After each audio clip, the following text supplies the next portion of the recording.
और बहुतों के छीने गए हैं और बहुतों को जेलों में डाला, लेकिन अभी हम बात हो रही है डाला गया है। जब जेल में क़यादत हो तो फिर इंतखाबी मुहिम किस तरह से लड़ी जा सकती है और पीटीआई के लिए कितना मुश्किल होगा? देखिए मरियम, मैं इसी प्रोग्राम में बार बार कहता था कि अदालती फैसलों से आप किसी लीडरशिप की मकबूलियत ख़त्म नहीं कर सकते, और जब आप अदालती फ़ैसलों के ज़रिए किसी पे असरअंदाज होने की कोशिश करते हैं वो पीछे नहीं हटता।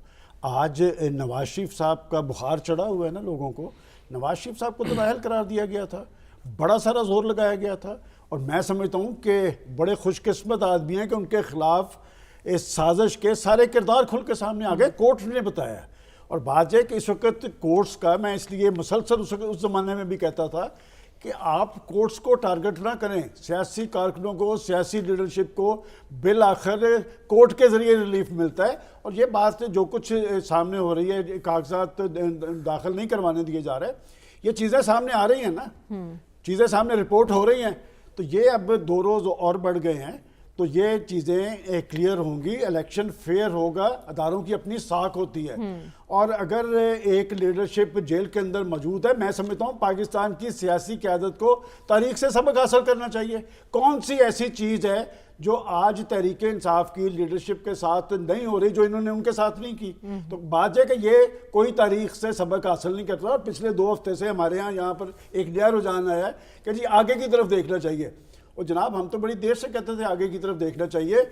अगर पाकिस्तान के अंदर सियासत और जमहूरियत ने चलना है तो फिर पाकिस्तान की सियासी लीडरशिप को तर्ज अमल भी जमहूरी करना चाहिए। और बात है ये जो कहा गया जी कि माजी में उतरा, इस तरह कभी नहीं हुआ। इस तरह इसलिए नहीं हुआ, इस तरह ये 9 मई के वाक़यात हैं, ये डिफरेंट है। माजी के अंदर सियासी जमातें डिक्टेटरशिप को टारगेट करती थी और कोई पॉलिटिकल पार्टीज अदारों पे हमले नहीं करती थी। और बात है कि जिन्होंने अदारों पे हमले किए हैं, आप जरूर उनके गिर्द कानून का शिकंजा कसे, लेकिन जो नहीं उसमें इन्वॉल्व, उनका रास्ता रोकने की कोशिश न करें। इससे पॉलिटिकल पार्टी, हम जब ये कहते हैं कि रियासती इदारे मजबूत होने चाहिए, तो जमहूरियत के इदारे पाकिस्तान की पॉलिटिकल पार्टीज हैं, और पॉलिटिकल पार्टीज के अंदर भी डेमोक्रेसी होनी चाहिए ताकि इलेक्शन कमीशन को ये एतराज करने का मौका ना मिल सके।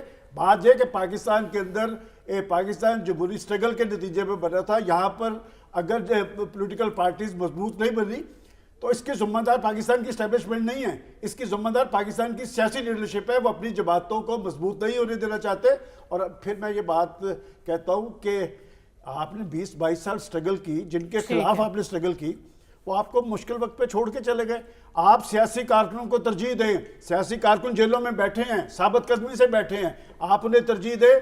अब फिर अगर आप वही मौका परस्तों को, इब्नुल वक्तों को लाएंगे तो फिर आपने अभी पहले भी भुगत लिया है, फिर दोबारा भुगत लेंगे। मैं समझता हूँ गेंद पाकिस्तान की सियासी लीडरशिप के कोर्ट में है, दुरुस्त फैसले करें, सियासी तर्ज अमल अपनाएं और पाकिस्तान की लीडरशिप को इस सारे मामला पे देखिए। मैं एक तजवीज़ देना चाह रहा हूँ, ये आज जो तहरीक इंसाफ के साथ हो रहा है, आने वाले कल में किसी और के साथ भी हो सकता है। माजी के अंदर मुस्लिम लीग नून के साथ हुआ है, ये उस वक्त तालियां बजा रहे थे। तो मैं समझता हूँ कि आप तारीख से सबक हासिल करें, तब पाकिस्तान के अंदर जमहूरियत और सियासत मजबूत होगी। ठीक है डॉक्टर साहब, बात हो रही है कि अगर क़यादत जेल में हो तो पार्टी के लिए कितना मुश्किल होता है इलेक्शन लड़ना?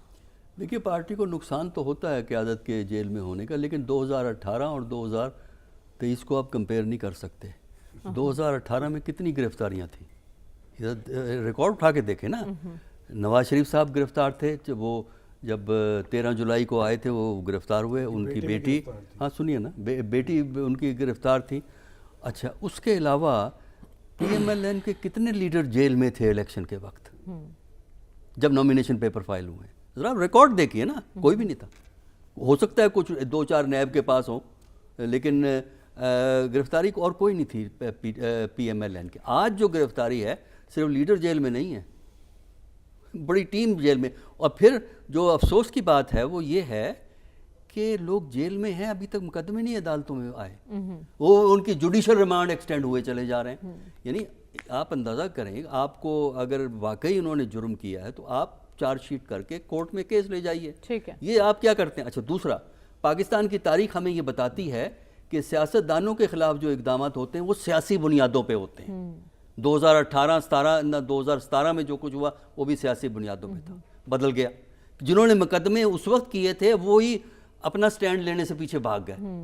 अच्छा आज फिर वही काम हो रहा है। तो ये सियासी मसले हमें नहीं पता, आज से 2 साल के बाद पता लगेगा कि सारी बातें रिवर्स हो जाएंगी, फिर कोई और पकड़ा जाएगा। तो ये चीज़ें इस तरीके से मुल्क में जमहूरियत नहीं चलती। अगर जो इंतज़ामिया है और अदारे हैं वो सियासतदानों को बांध के रखेंगे और उनके मुस्तकबिल को कानून की जद में रखेंगे, तो मेरा नहीं ख्याल कि किसी मुल्क में जमहूरियत चल सकती है। हुकूमत चल सकती है, हुकूमतें तो हर जगह चलती हैं, हुकूमत का डंडा होता है, हुकूमत के पास इख्तियारात होते हैं, हुकूमत के पास कानून होता है, तो हुकूमतें चल जाती हैं, लेकिन जमहूरियत नहीं चलती, असूल पसंदी नहीं चलती, आइन नहीं चलता। अगर आपने आइन चलाना है तो रूल ऑफ लॉ चाहिए, अगर आपने रूल ऑफ लॉ करना है तो आपको इक्वलिटी बिफोर लॉ देनी पड़ेगी। लेकिन आइन और कानून अगर अपनी सहूलत से आप आगे पीछे कर सकते हैं और अपनी ज़रूरत के मुताबिक मोल्ड कर सकते हैं, और इंतज़ामिया जो है अपने इख्तियारात को अपने डिस्क्रिशन में इस्तेमाल करती है, ठीक है, तो फिर वही होगा जो पाकिस्तान में माजी में होता रहा है और आइंदा भी आप यही कह रहे हैं होगा। ऐसे जमहूरियत नहीं चल सकती। लेकिन साहिब साहब, अगर लीडरशिप जेल में हो तो फिर कौन पीटीआई की इंतखाबी मुहिम को लीड करेगा? कुरैशी साहब के बारे में आज एक अच्छी खबर आई कि उन्हें ज़मानत मिल रही है, तो क्या वो मुतबादिल हो सकते हैं खान साहब का?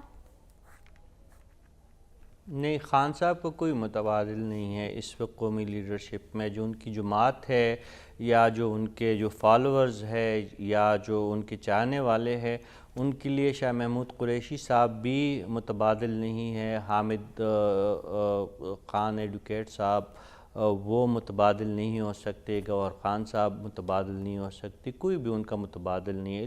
लीडर होता है उनके लिए। देखिए, जिस तरह मुस्लिम लीग नून में नवाज शरीफ का मुतबादिल नहीं है, इवन उनके भाई है, सगे भाई है, पाकिस्तान के साबिक़ वज़ीर-ए-आज़म रह चुके हैं, अगर वो मुतबादिल नहीं हो सकते तो गौहर ख़ान किस तरह इमरान खान साहब के मुतबादिल हो सकते हैं? अगर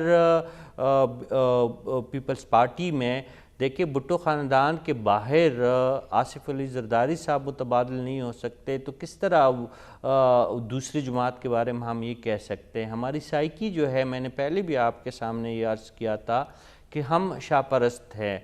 हम जिसको लीडर एक दफ़ा तस्लीम करते हैं, उनके जो है वो खामियाँ और खूबियाँ वो पस मंज़र में चली जाती है, हम उनको लीडर मानते हैं। इमरान खान साहब पाकिस्तान के एक लीडर है, वो लीडर रहेंगे और उनकी लीडरशिप को कोई रिप्लेस नहीं कर सकता, ये एक हकीकत है। इस बहस में तो हम पड़े ही नहीं, लेकिन ये अब हमने देखना है कि पाकिस्तान तहरीक इंसाफ का मुस्तकबिल आने वाले दिनों में, पार्लिमानी मुस्तकबिल की मैं अगर बात करूँ, और आल मुस्तकबिल उनका ताबनाक इस लिहाज से है कि अब भी बहुत सारे लोग जो है जिनकी तादाद मिलियंस में है, वो पाकिस्तान तहरीक इंसाफ से लगाव भी रखते हैं और पाकिस्तान तहरीक इंसाफ को हुकूमत में वापस लाने के लिए भी उनकी ख्वाहिश मौजूद है।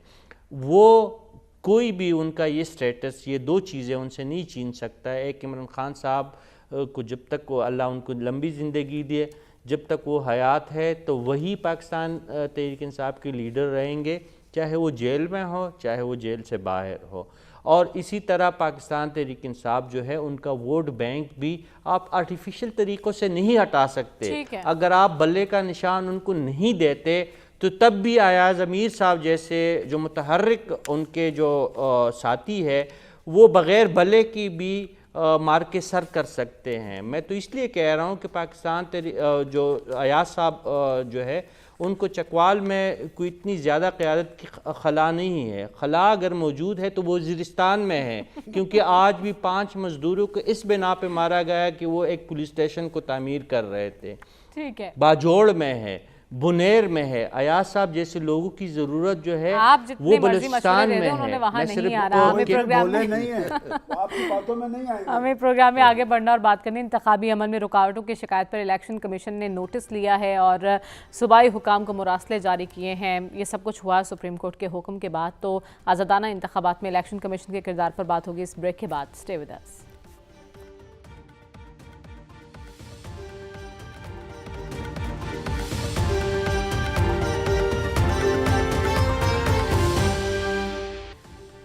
वेलकम बैक नाज़रीन। इलेक्शन कमीशन ऑफ पाकिस्तान में इंतखाबी अमल में रुकावटों के हवाले से शिकायत का सख्ती से नोटिस लेते हुए सूबाई election commissioner chief secretary IG Sindh को मुरासला लिख दिया है और उन्होंने कहा है कि इन शिकायत पर फौरी तौर पर एक्शन लिया जाए।